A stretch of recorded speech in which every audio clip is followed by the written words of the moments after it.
Bapa kami di dalam kerajaan surga, kami menanti firman Tuhan, karena itu berbicaralah kepada setiap kami di dalam setiap situasi dan konteks hidup kami masing-masing. Sebab kami mengingat firman yang berkata, langit dan bumi akan berlalu, tetapi firman-Ku akan tinggal tetap. Berarti firman akan tetap kontekstual di dalam setiap zamannya. Firman akan terus memberi jawab di dalam setiap saat dan waktu. Firman tidak akan pernah layu.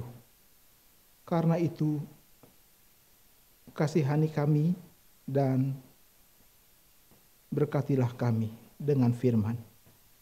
Permuliakanlah nama-Mu ya Bapa, di dalam nama Tuhan Yesus Kristus, permuliakanlah. Dengarkan doa ini. Dalam nama Kristus kami berdoa. Amin. Bapak Ibu silakan duduk. Minggu lalu kita sudah memulai akan eksposisi kitab 1 Yohanes. Surat 1 Yohanes yang bagian yang surat 1 Yohanes yang pertama. Surat 1 Yohanes. Kenapa harus surat 1 Yohanes? Kenapa tema atau surat ini dipilih? Surat ini ditulis oleh Yohanes, rasul daripada Kristus. Ia dipilih oleh Kristus pada waktu ia masih sangat muda sekali. Dan hari itu dia kemudian memutuskan untuk meninggalkan segala sesuatu untuk berjalan mengikuti Kristus. Dia adalah salah satu dari 12 yang hari itu dipilih oleh Kristus. Dia memiliki keistimewaan dan nampaknya itu tidak dimiliki oleh semua yang lain. Dia sangat memperhatikan segala sesuatu tentang Kristus yang bersifat ilahi. Dia mencatatnya baik-baik dan dia memberikan laporan khusus di dalam pilihan-pilihan daripada apa yang dia tulis di dalam kitab Injilnya. Tetapi di lain itu dia juga adalah rasul yang mengalami perubahan hidup yang sedemikian drastis sekali. Dari seseorang yang meletup-letup di dalam semacam emosi yang ada di dalam kehidupannya. Alkitab mengatakan bahwa dia adalah seperti anak-anak guntur. Dia dari situ banyak pentafsir mengatakan sangat mungkin emosinya itu meletup-letup. Sangat mungkin dia adalah orang yang meledak-ledak sampai dia disebut sebagai Boanerges, anak-anak halilintar. Gitu. Jadi dari situ kelihatan bahwa dia muda tetapi sangat-sangat meledak-ledak. Tetapi di dalam perjalanannya kemudian bagaimana Tuhan mengubah kehidupannya. Dia tidak berubah menjadi orang yang lemah gemulai. Dia tidak menjadi seorang murid yang kemudian menjadi begitu lembek. Dia tetap menjadi seorang yang tegas, keras, dan mungkin juga tetap meledak-ledak di dalam kehidupan percayanya. Namun sekarang situasi berbeda. Sekarang hidupnya dipimpin oleh Roh Tuhan. Sehingga sekarang dia secara personal, dia tetap adalah Yohanes. Seperti yang banyak dikenal oleh orang-orang pada waktu itu. Tetapi sekarang Yohanes yang kemudian dikenal di dalam cara yang berbeda. Dia lebih mengekspresikan akan kasih. Itu sebab banyak sekali pentafsir mengatakan bahwa Yohanes adalah rasul kasih. Sebab dia paling banyak memilih dan memakai kata kasih. Bukan saja dalam kitab Injil, tetapi juga di dalam surat-suratnya. Hanya saja sekarang kita melihat bahwa rasul ini tetap memiliki ketegasan.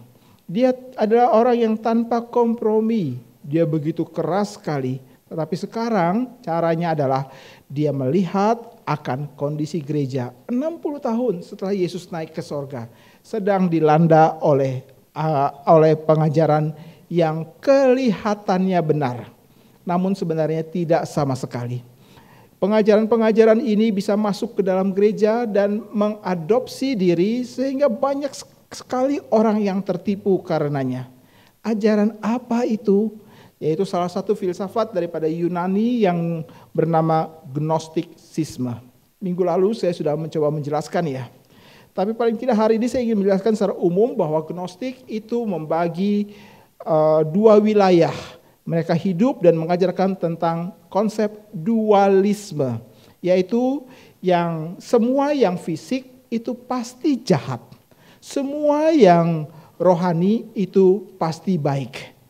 Itu sebab tidak mengherankan kalau Gnostik ajaran itu menolak konsep inkarnasi, anak Allah jadi manusia. Lalu apa yang dia buat? Gnostik kemudian memberikan semacam opsi baru dengan berkata, tubuh Yesus sebenarnya itu bukan tubuh asli, bukan tubuh berbalut daging, tetapi tubuh itu adalah maya. Tubuh itu adalah bayang-bayang saja. Dan nampaknya ini memberikan semacam kecukupan jawaban untuk banyak orang pada waktu itu. Kenapa demikian? Oleh karena ajaran ini sepertinya memberikan sebuah harapan baru di tengah-tengah gereja Tuhan pada saat itu. Mungkin orang-orang pada waktu itu mereka menjadi begitu letih sekali karena penganiayaan yang mereka terima. Mereka berharap tetapi sepertinya tidak pernah kunjung tiba. Mereka meminta tetapi sepertinya tidak mendapatkan jawaban. Mereka mungkin lelah dan kemudian masuklah ajaran ini memberikan semacam opsi, angin baru atau jawaban bagi mereka. Dan untuk seketika waktu lamanya gereja seperti menghela nafas panjang. Inilah yang kami perlukan. Tetapi Yohanes di dalam apa yang menjadi pengamatannya merasa ini tidak benar. Ini adalah pencampuran daripada ajaran yang bukan Kristen yang masuk dan menyelinap sedemikian rupa dan kemudian mengadjustment diri, menyesuaikan diri dengan kondisi daripada kekristenan pada waktu itu. Dan sebenarnya ini adalah ajaran kegelapan. Ini adalah ajaran yang menjerumuskan. Karena itu lahirlah surat 1 Yohanes ini. Surat ini adalah surat penggembalaan. Surat yang lahir daripada hati seorang yang sudah sekian waktu lamanya. Mungkin hari itu Yohanes sudah sangat tua. Dan dengan jiwa seperti ini, dia kemudian memperhatikan dengan seksama setiap jemaat Tuhan. Seperti dia melihat anak-anaknya. Dan dia melihat dengan pandangan mata sebagai seorang gembala akan adanya semacam kebahayaan tertentu yang sedang dialami oleh gereja tapi tidak disadarinya. Itu sebab minggu lalu kita sudah memulainya dan Yohanes membuka suratnya itu tanpa tendeng aling-aling. Dia tidak memakai pendahuluan, dia tidak memakai pengantar sama seperti kebiasaan surat pada waktu itu. Misalnya dari Yohanes kepada jemaat di Efesus. Salam sejahtera daripada kamu. Ini adalah kebiasaan pembukaan surat saat itu. Baik Paulus ataupun Petrus, mereka menggunakan metode demikian. Tapi Yohanes tidak. Dia langsung masuk ke dalam poin. Dia langsung berbicara tentang konten. Apa yang dapat kita pelajari bagian ini? Yohanes seperti mau mengatakan, ini adalah sesuatu yang sangat mendesak sekali. Tidak perlu basa-basi. Tidak perlu pembukaan. Tidak perlu kalimat-kalimat yang memperkenalkan siapa dirinya. Mungkin sekali karena hari itu jemaat sudah sangat mengenal Yohanes. Karena dia adalah rasul yang terakhir yang masih hidup. Semua yang lain sudah meninggal. Cuma dia satu-satunya yang masih hidup. Dan Tuhan belum izinkan dia untuk kembali kepada Tuhan. Kenapa demikian? Karena dia satu kali nanti harus menerima wahyu Tuhan di Pulau Patmos.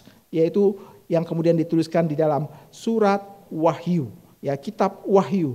Dia belum boleh mati, tapi dia menghadapi penganiayaan juga. Of course, dia menghadapi penganiayaan yang begitu berat sekali. Berarti tidak ada anak Tuhan yang imun terhadap kesulitan dan penderitaan. Semuanya ada, semuanya dialami. Nah, Yohanes di dalam pembukaannya langsung menyoroti poin utama dengan berkata, apa yang telah ada sejak semula. Apa yang ada sejak semula. Dan apa itu Yohanes berkata, yang kami dengar, yang kami lihat dengan mata kami, yang kami saksikan dan yang bahkan kami raba dengan tangan kami. Siapa dia? Apa itu yang sudah ada sejak semula? Yaitu Yesus Kristus. Dia sedang memulai dengan berkata tentang keilahian Kristus. Dia sudah ada sejak semula. Ini mirip dengan apa yang dicatat di dalam Injil daripada Yohanes. Sudah ada sejak semula. Siapa dia? Yaitu firman yang hidup. Semenjak pasal pertama, ayat pertama, Yohanes langsung mengkritik pikiran daripada Gnostik yang beredar di dalam jemaat Tuhan. Yang memikirkan dan berkata bahwa Yesus itu adalah ciptaan. Dia bukan Allah yang maha tinggi, dia adalah ciptaan yang kedua. Ciptaan yang kedua, dan dialah yang menciptakan seluruh semesta ini. Sehingga kalau seluruh semesta ada di dalam ketidaksempurnaan, ada penderitaan, ada kesakitan, ada tangisan, ada air mata, ada keluhan, maka tidak mengherankan. Kenapa demikian? Karena diciptakan oleh Allah level yang kedua saja. Yohanes berkata tidak demikian. Dia sudah ada sejak semula. Dia adalah firman itu sendiri. Firman Allah. Firman yang dapat engkau lihat, engkau dengar, engkau raba. Bahkan sekalipun. Ya saudara, sekali lagi kita ingin mengingat bahwa di dalam kitab Mazmur ada tulisan yang berkata bahwa lihatlah dan kecaplah betapa baiknya Tuhan itu. Yohanes mau mengatakan bahwa iman Kristen atau Allah di dalam kekristenan itu bukan sekedar sebuah wacana, itu bukan sekedar sebuah konsep dan ide. Ini bukan sebuah bayang-bayang daripada harapan saja, tetapi sesuatu yang nyata, yang bahkan engkau bisa lihat, engkau bisa raba, engkau bisa rasakan sendiri. Pengalaman ini adalah suatu pengalaman yang hidup, berbeda dengan konsep Gnostik hari itu. Saudara-saudara, Yohanes memakai istilah firman, ini merupakan sebuah revolusi sebenarnya. Ini merupakan sebuah perubahan besar, walaupun sebenarnya dalam kitab Injil dia pernah memakainya. Dalam kitab Injil pasal pertama, ayat yang pertama, dia juga berkata, dia menuliskan tentang keilahian daripada Yesus Kristus. Ya, pada mulanya adalah firman, firman itu bersama-sama dengan Allah, firman itu adalah Allah. Segala sesuatu dijadikan oleh dia, dan tanpa dia tidak ada sesuatu pun yang jadi dari semua yang telah ada. Yohanes berbicara tentang keberadaan daripada firman di dalam kekekalan. Dia tidak diciptakan, justru dari tangannya lah dia menciptakan segala sesuatu. Dia di situ pun juga memakai istilah logos. Nah, orang-orang pada waktu itu ketika mendengarkan istilah logos itu dipakai, sekali lagi konsep daripada dunia itu sudah mempengaruhi mereka sedemikian rupa, sehingga apa yang mereka pikirkan adalah memang ada logos. Tapi logos itu tidak berbuat apa-apa untuk kami. Kenapa demikian? Karena konsep logos pada waktu itu sudah dipakai oleh filsafat yang lain yang bernama Epikurean dan Stoik. Di dalam pikiran kedua model filsafat ini, logos itu dipakai. Sehingga seorang bertanya, kalau begitu sebenarnya konsep logos atau kata logos itu sendiri sebenarnya punyanya kekristenan atau punyanya filsafat sebenarnya.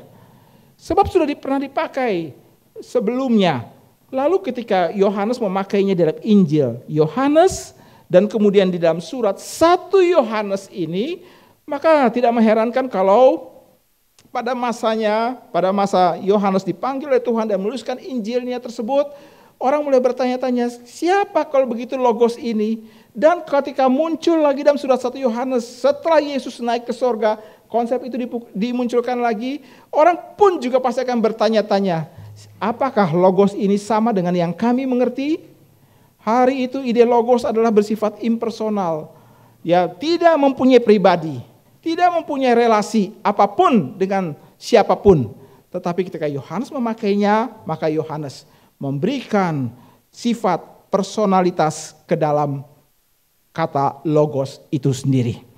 Sehingga logos itu bukan sebuah ide, bukan wacana, bukan sebuah konsep atau sebuah keberadaan yang ada di dalam dunia antah berantah sana yang tidak terselami dan tidak terhampiri.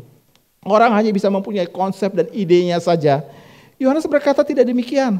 Aku melihat, aku mendengar, bahkan aku merabanya. Yohanes mau memberitahu kepada banyak orang bahwa logos, konsep itu bukan punyanya orang lain. Bukan punyanya filsafat, bukan punyanya ajaran-ajaran yang lain. Sebenarnya itu adalah punyanya kekristenan. Sehingga pada waktu dia memakai ide itu atau konsep atau kata itu, sebenarnya Tuhan sedang mengambil kembali yang menjadi milik Tuhan, yang dalam sementara waktu diizinkan dipakai oleh orang lain. Tuhan mengambil hak kesulungan tersebut dan meletakkan kebenaran itu harus ditulis oleh Yohanes. Logos itu bukan impersonal, tetapi sesuatu yang personal. Dialah sumber bijaksana, dialah sumber daripada segala pengetahuan, dialah sumber daripada semua cara bagaimana seorang Kristen berjalan di dalam pengetahuan kebenaran, di dalam terang. Nah, inilah konteks yang Yohanes pakai. Kalau kamu adalah orang Kristen dan kamu mengenal firman, maka kamu harus mengetahui ada kebenaran yang adalah terang itu. Kebenaran itu adalah kebenaran yang diderivasikan, yang diturunkan kepada setiap orang Kristen, siapapun itu. Iman Kristen bukan iman yang statis, iman Kristen bukan iman yang pasif, tapi ini sesuatu yang dinamis terus-menerus. Memang kamu menjadi Kristen pada waktu kamu mengaku dosa, tetapi pengakuan dosa tidak berhenti sampai di situ. Pengakuan dosa adalah sesuatu hal yang akan terus-menerus akan kamu alami di dalam kehidupan kamu. Itulah sebabnya maka Yohanes berkata, firman itu adalah dinamis. Firman itu personal, dinamis. Dia terus akan menyatakan terang. Dia akan membawa orang percaya yang pada waktu yang setelah mereka percaya, dia akan menyucikan dan menyucikan terus-menerus. Itu sebab saudara-saudara, hari ini saya akan mengajak kita untuk membaca ayat yang ke-5 sampai ayat yang ke-8. Kita sudah memulai dari ayat pertama sampai yang ke-4, dan hari ini kita melanjutkan ayat yang ke-5 sampai ayat yang ke-8. Dan kita akan menyelidiki satu demi satu daripada ayat-ayat ini. Mari kita membacanya bersama-sama 5 ayat yang ada. Ayat yang ke-5 sampai ayat yang ke-8. Semua bersama-sama. 1, 2, 3. Dan inilah berita yang telah kami dengar dari Dia dan yang telah kami sampaikan kepada kamu. Allah adalah terang dan di dalam Dia sama sekali tidak ada kegelapan. Jika kita katakan bahwa kita beroleh persekutuan dengan Dia, namun kita hidup dalam kegelapan, kita berdusta dan kita tidak melakukan kebenaran. Tetapi jika kita hidup di dalam terang, sama seperti Dia adalah terang, maka kita beroleh persekutuan seorang dengan yang lain, dan darah Yesus anaknya itu menyucikan kita dari segala dosa. Jika kita menipu diri kita, maka kita menipu diri kita sendiri dan kebenaran tidak ada dalam kita. Saya akan teruskan ayat yang ke-9 sampai ayat yang ke-10. Jika kita mengaku dosa kita, maka Ia adalah setia dan adil, sehingga Dia akan mengampuni dosa kita dan menyucikan kita dari segala kejahatan. Jika kita berkata bahwa kita tidak ada berbuat dosa, maka kita membuat Dia menjadi pendusta dan firman-Nya tidak ada di dalam kita. Saudara-saudara, ada berapa kata jika yang muncul di dalam 5 ayat ini? Walaupun kita nanti saya akan membagi khotbah ini menjadi 2 bagian. Hari ini kita akan bicara ayat 5 sampai yang ke-8. Nanti 2 minggu lagi kita akan bicara tentang ayat yang ke-9 dan ayat yang ke-10. Kenapa 2 minggu lagi? Karena minggu depan yang berkhotbah di sini bukan saya, tapi Pendeta Sucipto Subeno. Ya, saya akan tukar mimbar. Saya akan pergi ke Bintaro berkhotbah di sana, dan beliau Gembala Sidang Geri Bintaro akan ke Geri Buaran dan berkhotbah di tempat ini 2 kali kebaktian. Ya, jadi akan bagi 2 dan ayat 1 dari ayat yang ke-5 sampai ke-10 saya tanya, ada berapa kata jika muncul di sana? Ada berapa? Nah, saudara-saudara perhatikan baik-baik. Berkali-kali saya ucapkan dari mimbar ini, kalau ada sebuah konsep, kata yang diulang lebih daripada 1 kali, maka itu harus diberikan perhatian khusus. Yohanes memakai 5 kata jika di dalam perikop ini. Berarti dia sangat memberikan perhatian baik tentang kondisi yang sedang terjadi di dalam jemaat. Dia sedang seperti memakai sebuah catatan yang seperti seorang memiliki checklist di dalam mengerjakan sesuatu. Kalau kamu mau melakukan sesuatu, maka checklist satu demi satu supaya tidak ada bahaya. Misalnya saja saudara-saudara, seorang yang menjadi pilot, siapapun dia, jam terbang apapun dia, berapapun dia, senioritas yang bagaimanapun juga, setiap kali kalau dia mau untuk menerbangkan sebuah pesawat, maka dia harus ketika sudah sampai di dalam kabin, maka di dalam kabin tersebut ada semacam kertas dan itu isinya mungkin ada ratusan items yang mesti dia checklist satu demi satu. Setiap tombol demi tombol itu harus di checklist. On, jalan, oke, atau seperti apa. Semua itu harus diperiksa. Untuk apa? Untuk sebuah keamanan daripada penerbangan. Semua harus checklist. Bahkan bukan hanya di dalam kabin, tetapi juga mungkin ketika sampai maka dia mungkin memeriksa akan kondisi fisik daripada pesawat. Dia mungkin akan turun dan melihat akan diameter daripada mesin pesawat satu demi satu. Dia perhatikan satu demi sampai ke belakang. Ya, saudara, satu kali di media sosial tersebut ada satu orang penumpang yang sempat-sempatnya foto ada petugas daripada bandara yang sedang lakban daripada sayap pesawat. Saya mau tanya, saudara kalau lihat itu naik terus apa enggak? Lagi di lakban sayap pesawat tersebut. Dan dia melaporkannya dan otoritas penerbangan berkata, surat khusus pilotnya bilang semuanya baik, semuanya oke. Tapi otoritas penerbangan berkata enggak boleh terbang. Pilot bilang oke. Misalnya bilang enggak boleh terbang. Apa yang saya maksud? Double check. Pentingnya checklist, pentingnya double check. Gitu ya. Pentingnya semuanya harus semua dipersiapkan baik-baik. Di dalam dunia medis pun juga demikian. Saudara, saya mendengar cerita tentang kalau orang lagi mau kateter jantung, mau memasang ring, itu sekarang sudah begitu canggih sekali sehingga tidak perlu belah, tidak perlu buka daripada rongga dada, cukup memasukkan sebuah kabel dari ujung jari, dari ujung tangan jalan melalui pembuluh darah sampai masuk dan dia bilang, aduh pegel sekali. Dia tidak full dibius, hanya bagian tangannya saja dimasukin, dicek. Tapi dokter pada hari itu ketika masuk ke dalam ruang operasi dia akan semua checklist, semua perlengkapan yang sudah dipersiapkan. Jangan-jangan nanti ketika bilang obeng mana obeng? Kok obeng sih? Emangnya mobil bengkel apa? Tang, ya khusus pastilah. Saudara mengerti tidak maksud saya? Ini konteksnya adalah ruang operasi. Mana itu? Terus saudara bilang, aduh di mana ya? Sebentar ya, saya cari. Gak ada cerita seperti demikian. Semua sudah harus well prepared di dalam nampan, di mana alat-alat operasi itu sudah ada. Dan yang menariknya adalah di dalam SOP memang semua dokter tidak ingin ada pasien yang meninggal di meja operasinya. Sangat nggak suka dan berharap itu tidak. Tapi khusus untuk operasi daripada kateter, selain meja pasien berbaring untuk kateter, di sebelahnya harus ada satu meja pula yang lain yang dipersiapkan untuk belah. Just in case, satu kali misalnya bor kecil itu dimasukkan, lalu kemudian ditemukan di dalam pembuluh itu, kotoran sudah begitu keras, lalu bor mulai masuk terus, tapi tidak bisa, tiba-tiba mata bor patah.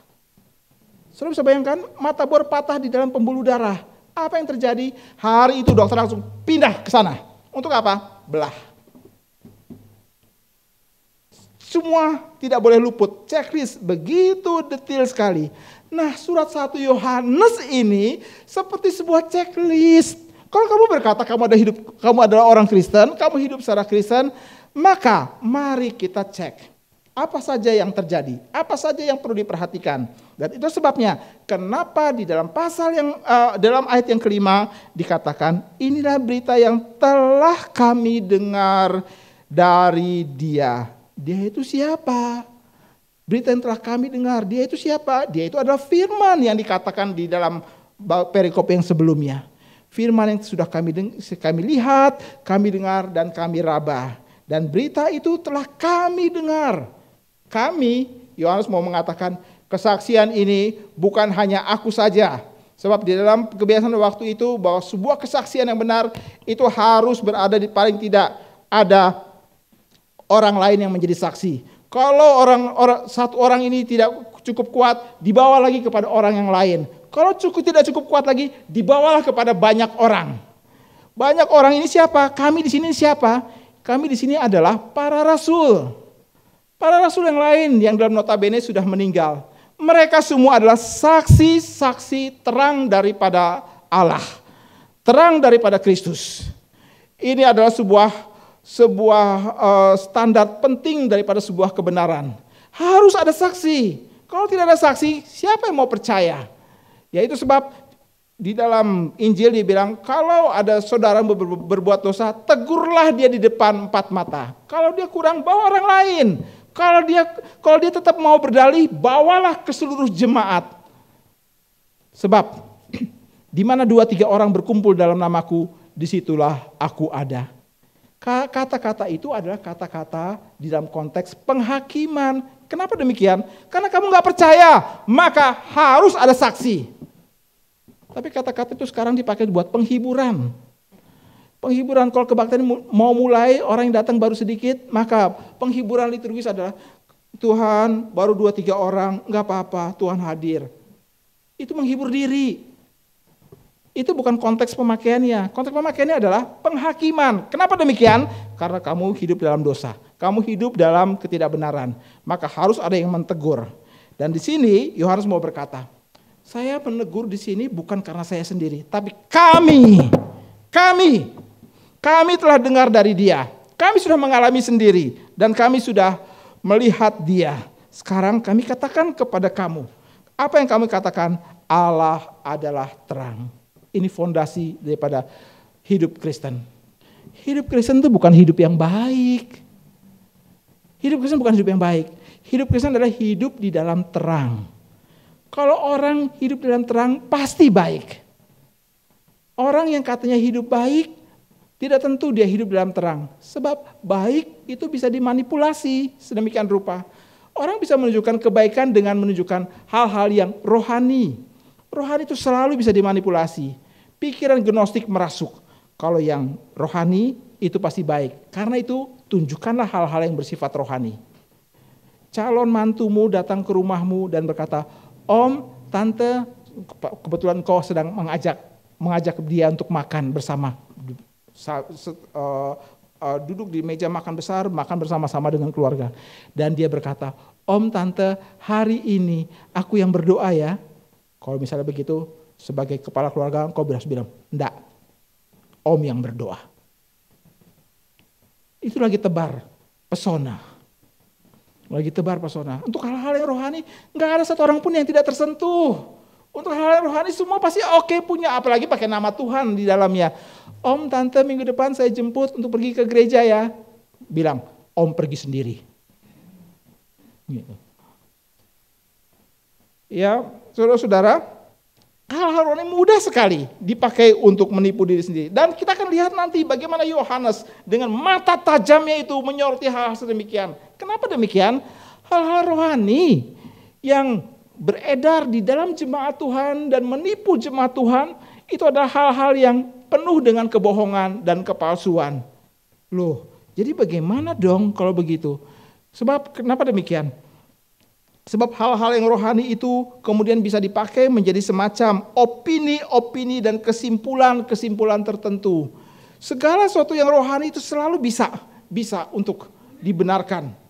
Orang berkata, mudahlah, aturable, semua dapat diatur. Sudahlah, nggak terlalu macincong. Apa tuh macincong? Nggak usah terlalu ribet lah, sudahlah. Ikutlah. Kenapa demikian? Karena saya rasa itu benar. Yohanes bilang enggak demikian. Yohanes berkata, yang telah kami dengar. Bukan yang kamu rasa benar, tapi yang telah kami dengar. Berarti ada semacam otoritas lain dong di luar diri. Yang telah kami dengar itu apa? Allah adalah terang. Kamu bukan terang. Yohanes mau mengatakan, kamu itu bukan terang. Kamu bisa menyusun sebuah logika untuk membenarkan semua alasan-alasan tertentu yang sebenarnya kamu sudah suka. Saudara-saudara, kalau mencari dukungan ayat Alkitab untuk hati yang sudah tertuju kepada sesuatu, saudara akan menemukan ada banyak sekali ayat Alkitab yang dapat secara singkat engkau temukan. Sekali lagi ya, kalau saudara sudah punya minat tertentu dan harapan tertentu dan tujuan tertentu, lalu saudara berhenti pikir ini benar apa enggak sih? Lalu kemudian saudara mencari ayat Alkitab, maka dalam waktu singkat saudara akan menemukan ratusan ayat Alkitab itu. Mudah sekali, gampang sekali untuk mencari legalisasi. Ya, beberapa orang datang kepada saya dalam banyak pengalaman, itu katanya mau minta konseling. Lalu ketika pembicaraan saya baru menyadari, ini bukan konseling. Apa ini? Ini sedang mencari legalisasi rohani. Jadi nanti pendapat saya bisa dibenturkan dengan pendapat pendeta yang lain. Dengan berkata, Pak Tommy sudah ngomong seperti ini kok. Jadi ini orang ini adalah promotor. Petinjunya adalah para pendeta. Dia bisa jadi promotor, dia bisa mengadu yang ini, bisa mengadu yang itu. Yang ini bilang, yang itu bilang begini, begitu ya. Dan itu yang terjadi. Nah, saudara-saudara, kalau orang sudah punya niat tertentu, maka mudah sekali. Engkau sedang mencintai para pemuda, engkau sedang mencintai seseorang dan kau tahu bahwa orang itu adalah bukan orang Kristen, saya mengatakan ada banyak ayat Alkitab yang akan mendukung perburuanmu. Sangat mudah engkau mendapatkannya. Tapi itu tidak tentu benar. Kalau begitu bagaimana dong? Apa yang mesti saya kerjakan? Apa yang mesti saya buat? Maka saya mengusulkan, saudara-saudara, jangan cari ayat yang mendukung. Jangan cari ayat yang mendukung. Kalau begitu apa? Carilah ayat yang melawan. Ini lebih fair. Ada amin? Setuju? Cari ayat yang melawan. Cari ayat yang melawan. Saudara, kalau misalnya saya mempersiapkan khotbah dan naskah khotbah itu sudah saya siapkan baik-baik, biasanya saya mempunyai waktu untuk mengerami dalam tanda kutip naskah khotbah itu. Ya, dengan cara seperti apa? Mungkin saya ada poin-poin yang sudah ada dalam kepala saya akan coba pikirkan dan ulang pada waktu saya nyetir mobil, saya pikirkan. Atau mungkin pada waktu saya ajak keluarga untuk makan di luar, diam-diam saya menyelipkan itu di pikiran saya. Kira-kira benar apa enggak sih poin-poin khotbah ini? Atau mungkin malam hari sebelum tidur, kemudian saya ketika putar-putar channel untuk mencari suasana mengantuk, saya coba sedikit browsing sedikit dalam kepala saya, benar nggak sih kalau andai kata tiba-tiba ada satu ayat saja yang muncul atau ada konsep yang membuat saya ragu, saya bisa loh beranjak dari tempat tidur kembali ke kantor di rumah. Untuk apa? Nyalain lagi komputer, pikirkan lagi, kira-kira setengah jam sampai 1 jam baru balik lagi. Biasanya istri saya tuh yang selalu cari-cari. Buka pintu kantor, nggak tidur. Biasanya begitu. Saya bilang sebentar lagi ya. Kalau sebentar lagi harus sebentar lagi. She is the law. Sebentar lagi harus sebentar lagi. Ya sebentar lagi. Ya habis itu harus ke peraduan tidur. Begitu. Nah poinnya saya mau bilang begini. Carilah ide yang melawan. Ditemukan satu ayat saja kalau itu ada, maka itu sudah cukup buat engkau merombak seluruh naskah khotbahmu. Saudara-saudara, jangan cari sumber pembenaran di luar Alkitab. Mencari sumber pembenaran pun itu sudah menjadi masalah. Checklist. Kenapa saya mencari sumber pembenaran? Apa yang saya cari? Dukungan apa yang saya butuhkan? Lalu kenapa saya cari ayat-ayat Alkitab yang mendukung saya? Itu harus di checklist benar-benar. Apa? Kenapa ini? Apakah ada sesuatu yang mau saya bablas sehingga saya mencari sumbernya, atau saya mencari adakah ayat yang melawan supaya saya tidak salah berjalan? Saudara-saudara, orang dapat menggunakan Alkitab dengan motif yang tidak benar, mencari pembenaran. mencari pembenaran diri. Jikalau itu terjadi, maka checklist itu akan berketip-ketip di dalam pikiran kita. Apa yang kamu cari? Kamu sedang mencari kebenaran atau kamu sedang mau memanipulasi kebenaran? Saudara-saudara, mencari pembenaran diri untuk sebuah dosa itu akan membawa kita terjerumus jauh lebih dalam. Mencari pembenaran diri melalui Alkitab untuk sesuatu yang sudah kita tahu itu benar. Tapi mencari manuver-manuver dan celah-celah sempit untuk kebenaran itu akan membawa kita lebih jatuh di dalam kegelapan. Yohanes memulainya dan berkata, dengarkanlah, ini bukan berita berasal dari saya sendiri, tapi ada saksi yang lain. Saksi yang lain, bahkan Alkitab berkata, ada banyak saksi tentang Kristus. Paling sedikit ada 500 orang yang menjadi saksi. Lebih dari cukup untuk sebuah kebenaran. Apa yang disaksikan? Allah adalah terang. Allah adalah terang. Inilah motivasi yang Yohanes, maksud saya metafora yang Yohanes pakai untuk menjelaskan siapakah Allah itu. Dia berkata Allah adalah terang. Yohanes sangat suka akan ide ini. Dia adalah terang. Itu berarti dia mau mengatakan bahwa Allah itu benar. Tidak ada kepalsuan, tidak ada kebenaran. Dia sungguh-sungguh murni dan sungguh-sungguh mau menolong kita dalam seluruh kesempurnaannya. Kalau engkau mempunyai iman bahwa Allah adalah terang, maka engkau akan menaruh kepercayaanmu sepenuhnya kepada Dia. Sebab Dia adalah terang. Dia punya motif yang murni, dengan tujuan yang murni, sungguh-sungguh melakukannya di dalam kebenaran dan tidak ada kegelapan. Maka Dia akan sungguh-sungguh akan menolong engkau berjalan di dalam kebenaran. Tidak ada kepalsuan sedikit pun di dalamnya. Jikalau kita merasa, masa Allah seperti itu, masa Allah sedemikian, masa Allah atau kalimat-kalimat yang mirip-mirip sedemikian, masa sih? Berarti kita masih mempunyai masalah dengan Allah yang adalah terang itu. Kita sedang mempertanyakan kebaikan Tuhan, kebenaran Tuhan. Kita sedang mempertanyakan motif dan tujuan Tuhan.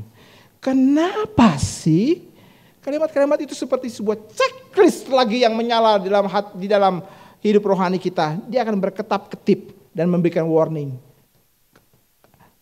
Kamu sedang ada masalah di dalam persekutuanmu dengan Dia. Karena inilah ditekan oleh Yohanes.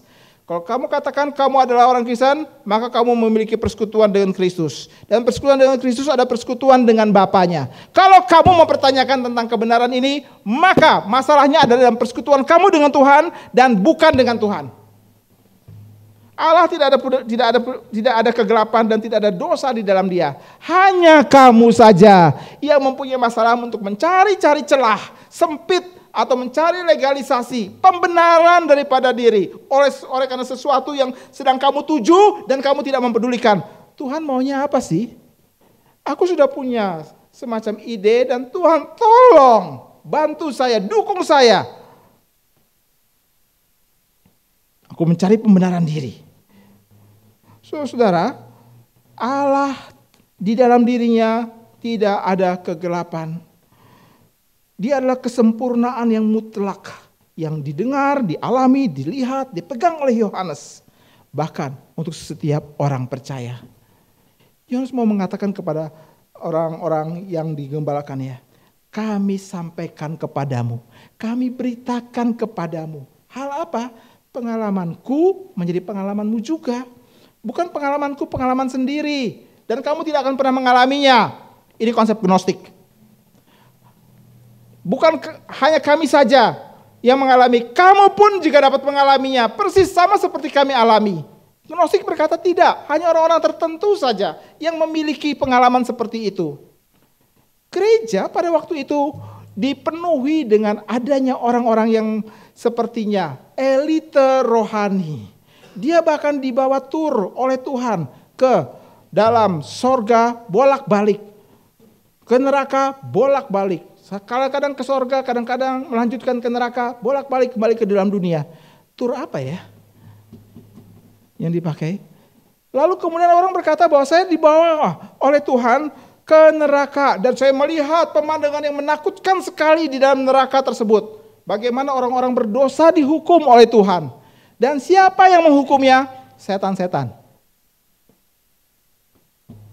Pertama kali saya mendengarkan kesaksian ini dalam sebuah traktat yang saya baca. Kesaksian tentang dia dibawa ke neraka dan melihat setan-setan sedang menghukum orang berdosa. Saya langsung mengingat pada waktu saya masih kecil. Pada waktu saya masih kecil saya membaca komik dari sebelah tentang neraka. Wah, menakutkan sekali. Orang yang suka berbohong itu katanya di neraka setan itu tarik lidahnya dipotong. Tapi tumbuh lagi. Tarik, potong, tumbuh lagi. Tarik, potong, tumbuh lagi. Pernah baca komik seperti itu? Atau yang telinganya ditusuk atau matanya ditusuk tapi bulat lagi. Bola matanya muncul lagi, ditusuk lagi, dia menjerit kesakitan di tengah api yang sedang membakar. Melihat gambar aja sudah begitu menakutkan. Dan itu sangat melekat di dalam pikiran saya. Mungkin ini cara Tuhan kali ya untuk jaga saya dari kecil. Ya, saya baca komik itu dan ketika ketika sudah dewasa, bahkan sudah jadi pendeta, saya membaca traktat itu saya langsung ingat peristiwa itu atau komik itu. Enggak, saya mau bilang itu bukan nerakanya orang Kristen. Itu nerakanya tetangga. Itu bukan orang Kristen punya. Kenapa saya bilang demikian? Karena di dalam nerakanya orang Kristen yang dihukum siapa? Orang berdosa. Yang kedua yang dihukum lagi siapa? Setan-setan. Mereka pun juga dihukum oleh Tuhan. Sebab Allah itu adalah Allah yang menakutkan bagi mereka. Tapi di dalam komik itu, dalam kesaksian disampaikan di dalam gereja dan menjadi semacam produk yang kemudian dilempar ke dalam market di dalam kekristenan sampai dengan saat ini, itu sesuatu yang mengkagumkan. Dia mengalaminya. Kenapa kami tidak mengalaminya? Dia menemukannya dan tiap kali. Kenapa kami tidak merasakannya juga? Saudara-saudara, saya mau mengatakan ini bukan nerakanya orang Kristen ini. Ini nerakanya tetangga. Sebab dalam nerakanya orang Kristen, orang berdosa dan setan dihukum. Nerakanya tetangga, setan menghukum orang berdosa. Lain sama sekali. Tapi banyak orang Kristen tidak tahu. Sehingga dia sangat terpesona. Waduh, ginkang tinggi ini orang. Ilmu tinggi, rohani tinggi, elit rohani. Dia pulang pergi ke sorga. Wah, betapa dekatnya dia dengan Tuhan itu. Sehingga Tuhan rela untuk antar jemput dia pergi, bolak-balik. Apakah itu terjadi di dalam saat ini? Tidak. Zamannya Yohanes sudah ada. Di dalam zamannya Yohanes dengan ide gnostik itu sudah ada. Dan itu dianggap baik. Karena itu bersifat rohani.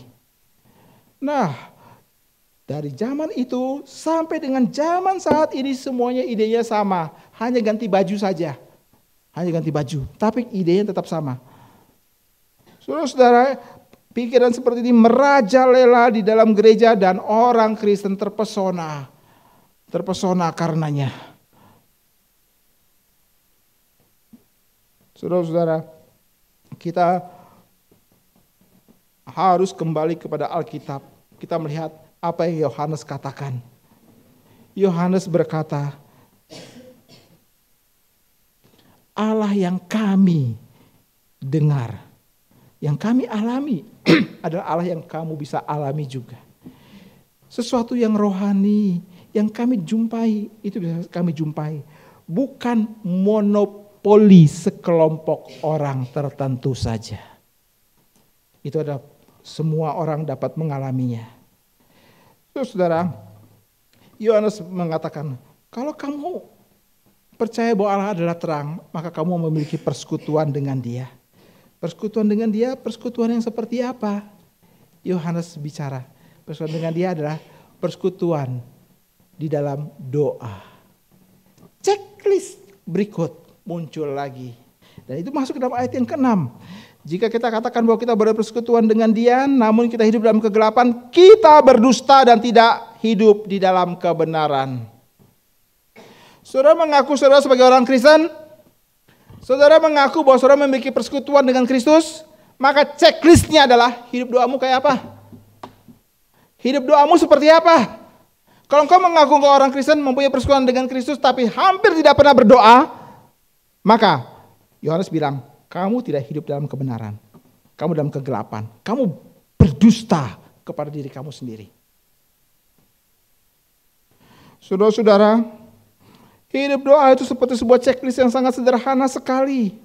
Seorang Kristen berrelasi dengan Allah akan kelihatan di dalam kehidupan doanya. Banyak orang Kristen tidak menyadari.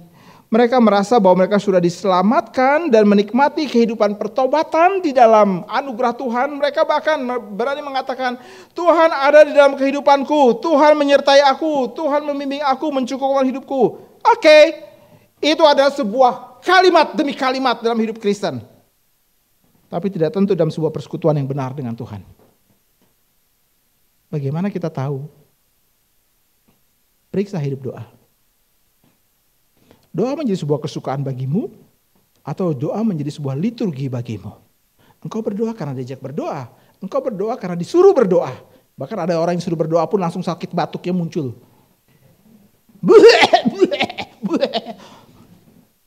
Kamu batuk beneran atau batuk melarikan diri? Karena disuruh berdoa. Ada majelis bahkan. Saya pernah bertemu dengan dia. Sebelum kita berdoa, dia baik-baik saja duduk bersenda gurau rame-rame. Tapi ketika mari kita berdiri mulai kebaktian, Pak berdoa langsung strepsils. obat batuk. Bisa begitu. Saya tidak berarti mau mengejek mereka, menghina mereka, begitu ya. Tapi apa yang dilakukan langsung dia sedang membuka hidupnya dia di depan banyak orang. Enggak biasa berdoa. Saudara enggak biasa berdoa di depan, secara pribadi, saudara juga tidak akan pernah berasa berdoa di depan umum. Dan ada banyak dalih.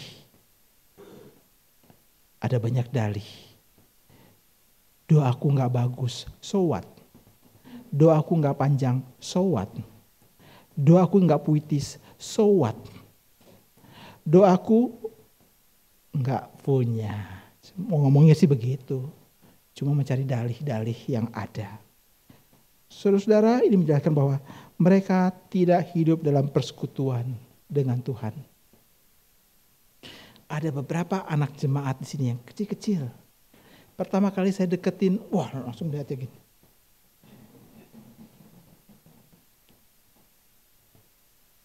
Melihatnya seperti saya ini monster. Saya susah meniru matanya kayak apa. Kayaknya curiga. Saya mendapatkan perlakuan seperti itu, saya menghibur diri. Belum kenal. Tunggu. Saya ini cukup romantis loh. Saya akan taklukkan kamu. 1 minggu, 2 minggu, 3 minggu, sampai kemudian satu kali dia begini. Dan itu tanda aku sudah punya persekutuan dengan dia. Dulu aku lihat dia nggak punya persekutuan. Dia juga. Tapi sekarang waktu berjalan, ketika dia mengulurkan tangan atau bahkan meminta digendong, berarti aku punya persekutuan yang baik dengan dia. Hal ini mau saya kasih tahu. Kalau saudara mau punya persekutuan yang baik dengan Tuhan, saudara gak akan melihat dia.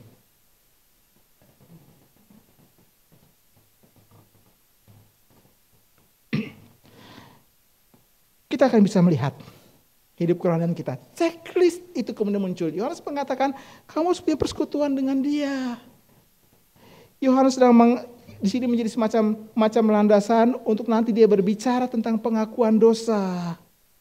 Orang Kristen bukanlah orang yang tidak berbuat dosa seperti yang diajarkan oleh kelompok-kelompok tertentu. Mereka masih mungkin berbuat dosa, tetapi orang Kristen adalah orang yang mengakui dosanya. Kenapa? Karena memiliki persekutuan dengan Kristus. Dia akan datang kepada Kristus dan mengatakan, pengakuan dosanya kepada Allah. Dia bisa mengaku dosa juga karena pekerjaan Roh Kudus yang menerangi hatinya, membawa mereka ke hadapan Tuhan dan membawa mereka untuk tidak bersembunyi di balik apapun. Mereka datang dan mengakui dosa mereka. Yohanes adalah orang yang strict. Di awal tadi saya berkata dia tetap tegas, tapi penuh dengan kelembutan karena terang Tuhan ada di dalam kehidupannya. Dia tidak sedang berpikir wilayah hitam, maksud saya dia tidak berpikir di dalam wilayah abu-abu. Dia berpikir dalam wilayah hitam atau putih. Dunia modern berkata, janganlah bicara strict, janganlah bicara bahwa kamu ini benar, itu tidak benar. Itu kan kebenaran menurutmu, menurutku tidak demikian. Saudara-saudara, jika demikian, maka kebenaran itu menjadi sesuatu hal yang sangat relatif sekali.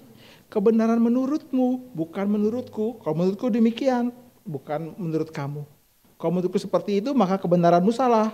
Kalau kamu mengatakan kebenaranmu benar, kamu sedang mengatakan kebenaranku salah. Begitu kan? Sudahlah, kita nggak usah berantem. Kita nggak usah berantem karena itu. Sudahlah, kamu jalan menurut kamu, aku jalan menurut aku. Sudahlah, damai di sorga, damai di bumi. Selesai. Saudara, itu dunia modern. Dunia modern berkata, itu kan kamu. Maka Yohanes berkata tidak. Kalau Allah adalah terang, maka hanya satu sumber kebenaran, yaitu diri Allah sendiri. Saudara, hidup orang Kristen adalah orang yang mencari dan ingin hidup dalam kebenaran. Karena dirinya bukan kebenaran. Dia mencari kebenaran dan ingin hidup dalam kebenaran. Jika tidak, maka hidup kita adalah sebuah kebohongan demi kebohongan. Doamu akan menjadi kebohongan. Ibadahmu akan menjadi kebohongan. Persembahanmu kebohongan. Pelayananmu kebohongan. Kesaksian hidupmu kebohongan. Kebohongan demi kebohongan akan menjadi hidupmu. Kenapa? Karena itu engkau hanya menunjukkan engkau sedang hidup dalam ketidakbenaran dan tidak ada persekutuan antara engkau dengan Kristus. Ini tidak bicara tentang keselamatan, ini sedang bicara tentang persekutuan. Sekali lagi, Yohanes sedang berbicara kepada jemaat Tuhan di dalam hidup percaya nih. Berarti orang-orang ini adalah orang yang sudah percaya kepada Kristus. Dan dia sedang menyoroti persekutuan. Tidak keselamatan. Kalau kamu mendapatkan keselamatan, kamu hidup dalam terang. Kalau kamu hidup dalam terang, maka hitam atau putih. Kalau kamu hidup dalam kebohongan, maka kamu akan letih sekali. Hidupmu akan letih. Saudara, Yohanes sangat concern.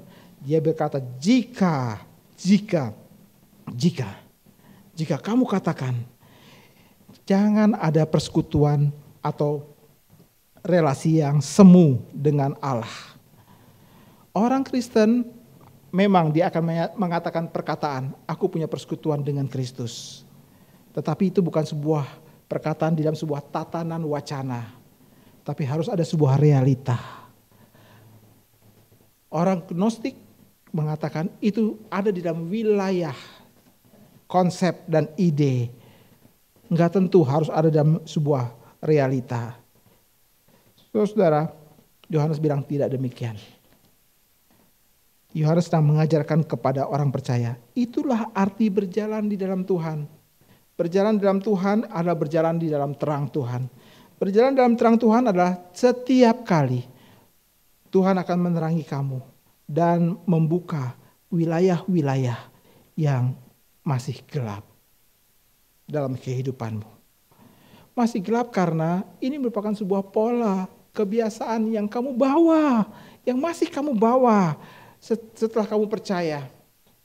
Setelah kamu percaya, maka kamu mendapatkan keselamatan dan itu mutlak. Keselamatan itu menjadi milikmu. Allah yang adalah terang akan tetap menjadi milikmu untuk selama-lamanya. Dan dia akan melihat engkau adalah menjadi miliknya juga untuk selama-lamanya. Tapi ketika engkau bersekutu dengan dia yang adalah terang, dia akan mengungkapkan ada banyak sisi-sisi gelap yang mungkin hari ini belum kau sadari, yang mungkin belum tidak engkau mengerti, tapi dia meneranginya dan kemudian mengungkapkannya. Dan apa yang kemudian akan dia lakukan? Dia akan membawa engkau kepada pengalaman untuk pengakuan dosa dalam hidup doamu. Inilah yang disebut berjalan di dalam terang Tuhan. Tidak menikmati kehidupan dalam kegelapan. Kalau engkau menikmatinya, maka ada masalah persekutuanmu dengan Tuhan yang gak beres. Tapi kalau engkau tidak mempedulikannya sama sekali, mungkin engkau belum mendapatkan keselamatan. Yohanes berkata, jika kamu, maka dia mau mengatakan sebuah perbandingan. Kita masuk dalam ayat yang ke-7. Kalau engkau hidup di dalam terang, maka engkau akan menikmati seluruh berkat-berkat hidup di dalam terang. Engkau akan menikmati terus-menerus kebaikan Allah yang ia limpahkan ke dalam kehidupanmu. Ia pernah katakan di dalam Injil Yohanes pasal yang pertama. Di dalam dia ada hidup, dari dia kita, dari seluruh kelimpahannya, kita akan menikmati kasih karunia demi kasih karunia. Dari kepenuhannya kita menikmati kasih karunia demi kasih karunia. Ini janji berkat Tuhan di dalam hidup orang percaya. Kalau kamu hidup dalam terang, maka kamu akan dibawa oleh Tuhan untuk berbalik daripada kehidupanmu yang lama. Dan kamu akan konsisten berjalan di dalamnya. Dengan cara seperti itu kamu akan menikmati akan kebaikan demi kebaikan Tuhan itu sendiri. Saudara-saudara, dengan cara demikian Yohanes mau berkata, jangan putus asa ya. Kalau kamu merasa letih, jangan putus asa. Karena apa?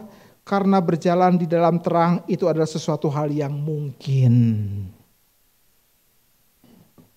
Tuhan akan terus-menerus menerangi kehidupanmu dan memberitahukan engkau apa yang disebut sebagai ketaatan sempurna itu. Saya memasukkan konsep ini di dalam khotbah ini karena satu kali ketika saya membaca apa yang Petrus katakan, hendaklah engkau sempurna sama seperti Bapamu di sorga sempurna. Berkali-kali ayat itu saya baca tidak ada perhatian. Sampai satu kali saya memandang dengan sedikit lebih serius. Memandang dengan seksama, berhenti dalam ayat itu. Hendaklah kamu sempurna sama seperti Bapamu di sorga dan sempurna. Langsung saya berdoa dan berkata, Tuhan, impossible. Ini adalah tuntutan yang tidak mungkin. Hendaklah kamu sempurna seperti Bapamu di sorga adalah sempurna. Bagaimana mungkin Tuhan? Karena setelah saya menjadi orang percaya, saya masih bisa berdosa. Gnostik bilang, enggak mungkin. Beberapa ajaran Kristen sampai dengan saat ini pun juga mengadopsi dan berkata, orang Kristen tidak mungkin berbuat dosa. Kalau tidak mungkin berbuat dosa, kenapa Yohanes berbicara tentang dosa dan pengakuan dosa? Masih mungkin dia berbuat dosa. Tapi dengan cara seperti demikian kita melihat bagaimana Tuhan mengajar tentang sebuah ketaatan sempurna. Ketaatan sempurna itu apa sih? Sebelumnya saya berkata, Tuhan gak mungkin saya sempurna sama seperti Tuhan sempurna. Saya masih bikin dosa kok, berkali-kali bahkan. Saya terjatuh di dalam dosa demi dosa yang ada. Sampai satu kali Tuhan mengajarkan, ketaatan sempurna itu adalah pada waktu Tuhan mengungkapkan kegelapan tertentu dalam kehidupanmu, dan engkau tunduk dalam sebuah pengakuan dosa dalam ketaatan. Itu adalah ketaatan sempurna. Jadi ketaatan sempurna kita sifatnya apa? Sifatnya adalah parsial. Bagian demi bagian. Ketika Tuhan menyatakan dan kita tunduk dalam ketaatan pengakuan dosa, itu ketaatan sempurna. Satu bagian. Akankah ada bagian yang lain? Ada. Bagian yang lain akan hal yang sama. Apakah ada bagian yang lain lagi? Ada. Itu juga hal yang sama. Ini namanya jalan dalam terang. Jalan dalam terang. Poinnya adalah apakah kita mempunyai komitmen berjalan dalam terang itu. Tidak berhenti kepada alasan apapun yang kita bangun. Nggak mungkin lah, nggak bisa lah, masa iya.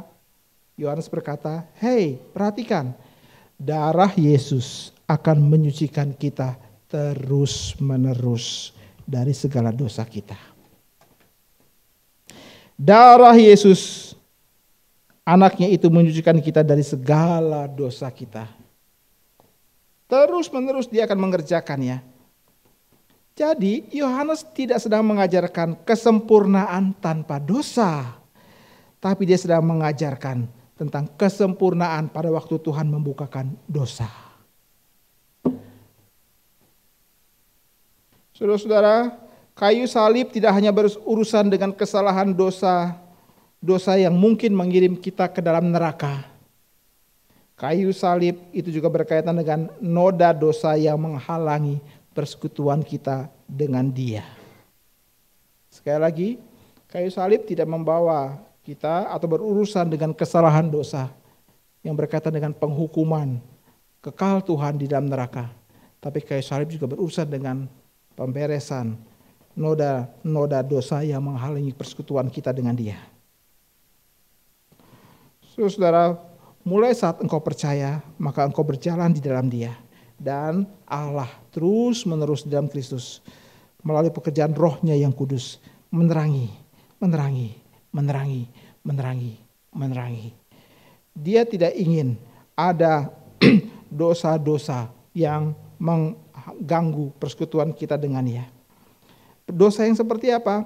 Pertama adalah dosa yang kita warisi sebagai keturunan Adam. Kemudian mungkin sekali ada dosa yang kita buat pada waktu kita masih kecil. Pada waktu kita masih kecil atau pada waktu kita masih anak-anak. Saudara masih ingat dulu waktu engkau masih anak-anak, masih kecil, engkau berdosa, masih ingat dosamu? Ambil permen di warung. Ketika penjualnya tidak memperhatikan atau tanganmu masuk ke dalam toples dan mengambil. Lalu engkau tanpa rasa bersalah engkau berjalan, bersiul-siul sambil memakan dengan berkata puji Tuhan. Masih ingatkah itu? Masih ingatkah engkau pada waktu masih kecil ada temanmu yang menjengkelkan engkau pukul dia sampai nangis lalu engkau berkata, enggak apa-apa kok, siapa? Kenapa nangis? Saya geli sekali. Kalau saya suka nonton bola juga. Saya geli kalau ngelihat ada pemain bola lagi berebutan bola begitu lalu kemudian yang satu ditekel keras dan terjatuh guling-guling terus yang mentekel bilang, "Kenapa? Dasar kebiasaan orang berdosa. Kenapa? Kenapa? Ada orang yang menyakiti hati orang, lalu ketika orang tersebut sudah terkapar dengan luka-luka di sana sini, lalu dia bilang, ada apa? Kepingin diketok nih orang seperti demikian. Ada orang juga yang ngomongnya, zaman mikirnya, cepetan ngomongnya. Ngomong duluan, mikir belakangan. Sampai orang sudah berdarah-darah, baru kemudian dia bilang, kenapa sih kamu harus begitu? Saudara-saudara, kau masih ingat dosa-dosamu terhadap papa dan mamamu dulu?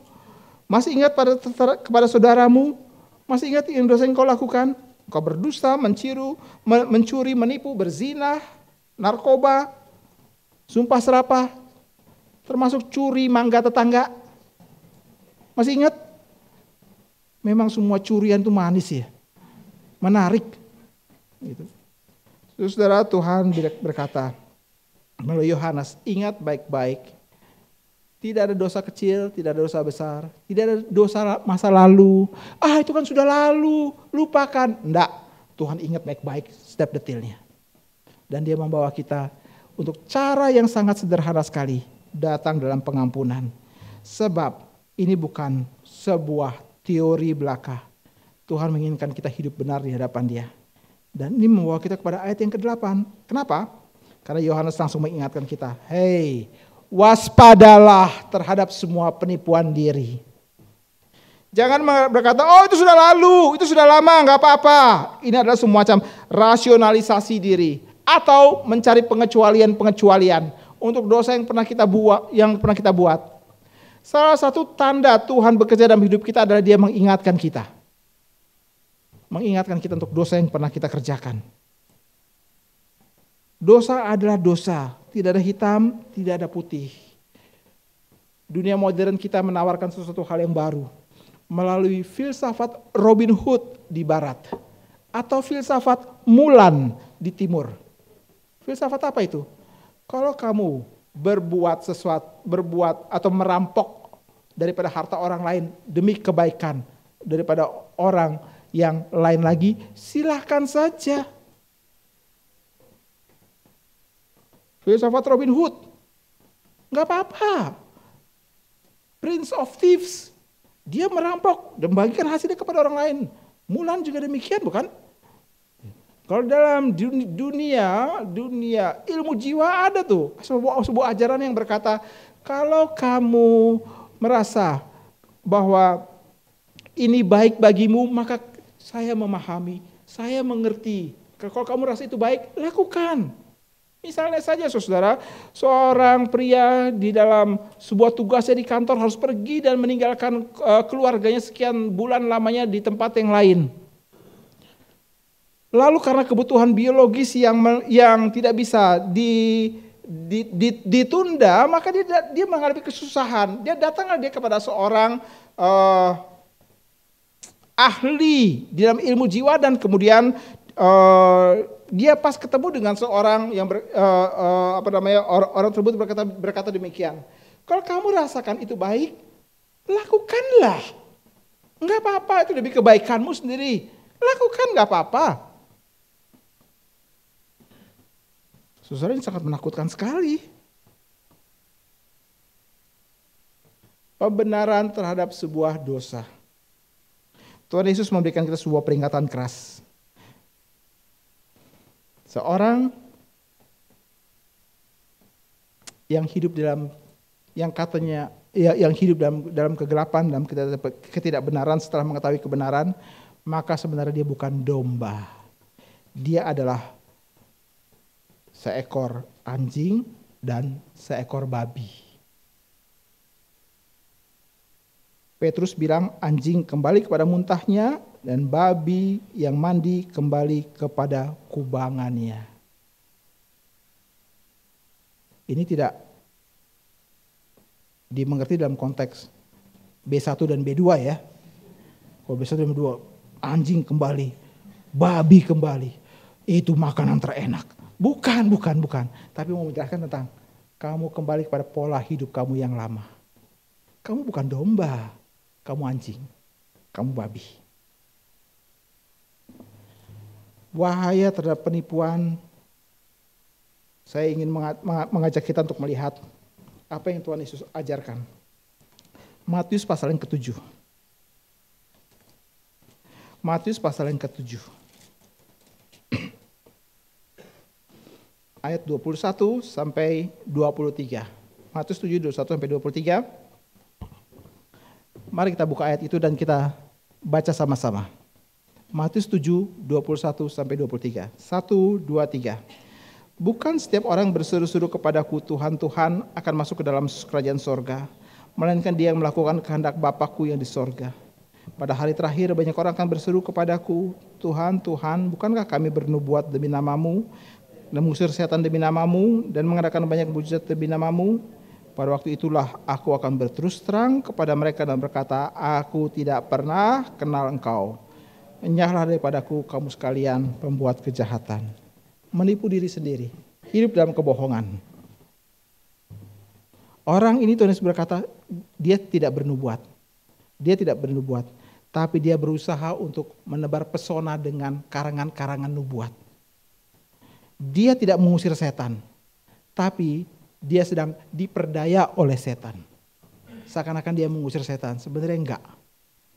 Dia tidak sedang bermujizat, tapi dia sedang memanipulasi situasi. Ini adalah sebuah kebohongan. Dan Yesus berkata, aku tidak pernah kenal kamu. Aku tidak pernah kenal kamu. Dibandingkan dengan ajaran yang lain, dalam Alkitab, Tuhan Yesus berkata, Alkitab berkata bahwa Tuhan mengenal siapa yang menjadi milik kepunyaannya. Di sini bilang aku tidak kenal kamu. Berarti dia bukan milik Tuhan. Ditambah lagi dibilang pergi kamu pembuat kejahatan. Saudara, mengatakan kita tidak berdosa menempatkan kita dalam posisi yang sangat berbahaya sekali. Tapi kalau kita adalah orang Kristen yang sejati, yang pernah menerima Kristus dalam kehidupan kita, kita perlu menyadari bahwa ada pengampunan dan kemenangan yang akan datang dari seorang yang berkata, Tuhan, aku adalah orang yang berdosa. Aku minta ampun Tuhan. Kalau aku seakan-akan kembali terus di dalam cara hidup yang lama, dan engkau pasti tidak berkenan kepadanya, berilah kesempatan kepadaku untuk bisa datang dan mengaku dosaku. Kalau engkau merasa itu pun engkau tidak punya keinginan buat datang kepada Tuhan sebelumnya merupakan sesuatu hal yang mustahil sekali. Ditambah orang-orang berkata, udahlah kamu sudah terlalu banyak dosa, Tuhan gak akan pernah mengampuni kamu lagi. Ya, gak cukup Tuhan mengampuni kamu. Alkitab berkata, darah Kristus akan mengampuni kamu. Kristus akan mengampuni kamu dengan pembasuhan daripada darahnya di atas Kalvari itu. Jangan berpikir Tuhan tidak cukup mampu untuk menghapus semua dosa-dosa kita. Dia akan menghapusnya. Bahkan semua dosa-dosa yang kita perbuat dari masa kecil. Bahkan semua dosa-dosa yang akan kita buat nanti setelah kita percaya kepada Tuhan. Di pengampunan Tuhan itu cukup untuk semua dosa yang kita kerjakan. Tapi setelah kita jadi orang Kristen, maka Dia akan membawa kita untuk menikmati kelimpahan demi kelimpahan kasih karunia. Dia akan menyoroti kegelapan dan Dia akan membawa kita berjalan di dalam terang Tuhan dan menikmatinya. Dengan cara apa? Dia membawa kita untuk melihat ada dosa ini. Ada dosa ini yang aku perlu akui. Ada dosa ini. Dosa-dosa seperti ini adalah dosa-dosa dalam kehidupan Kristen. Dosa seperti ini tidak mempengaruhi keselamatan. Ini yang Alkitab bilang dosa yang tidak mendatangkan maut. Bisa mengerti? Ada dosa yang mendatangkan maut, yaitu dosa yang dikerjakan oleh orang berdosa dan dia menolak pengampunan Kristus. Ada dosa yang tidak mendatangkan maut, dosa yang dilakukan oleh orang Kristen dan Tuhan membawa dia kepada pengakuan demi pengakuan dosa. Di situ dia mendapatkan pengampunan Tuhan dan menikmati kebenaran Tuhan. Sebagai penutup, izinkan saya bertanya, saudara ada dalam posisi yang mana? Yang tidak menyadari sama sekali akan hidup dosamu dan hari ini engkau baru mengerti kebenaran ini. Atau saudara yang pernah terima Kristus tapi saudara tidak mempunyai persekutuan dengannya. Hari ini maukah engkau berdoa bersama dengan saya? Meminta Tuhan memberikan kehidupan yang berkelimpahan bersama Dia dan persekutuan dengan Kristus dan dengan Bapanya. Maukah saudara?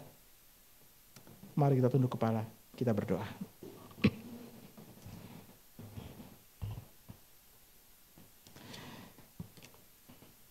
Saudara yang ingin berdoa bersama dengan saya, saudara mungkin yang pada hari ini baru mengetahui konsep bahwa kekristenan adalah hidup Kristus dalam hidup orang berdosa yang diampuni. Hari ini saudara mau membuka hatimu menerima Kristus. Saudara boleh berdoa bersama dengan saya. Saudara boleh ucapkan doa itu seperti demikian. Tuhan Yesus, saya minta ampun. Kalau saya adalah orang yang berdosa dan saya tidak dapat berdalih, saya mengakuinya di hadapan Tuhan dengan kerendahan hati. Dan mohon Tuhan mengampuni saya berdasarkan korban Kristus di kayu salib.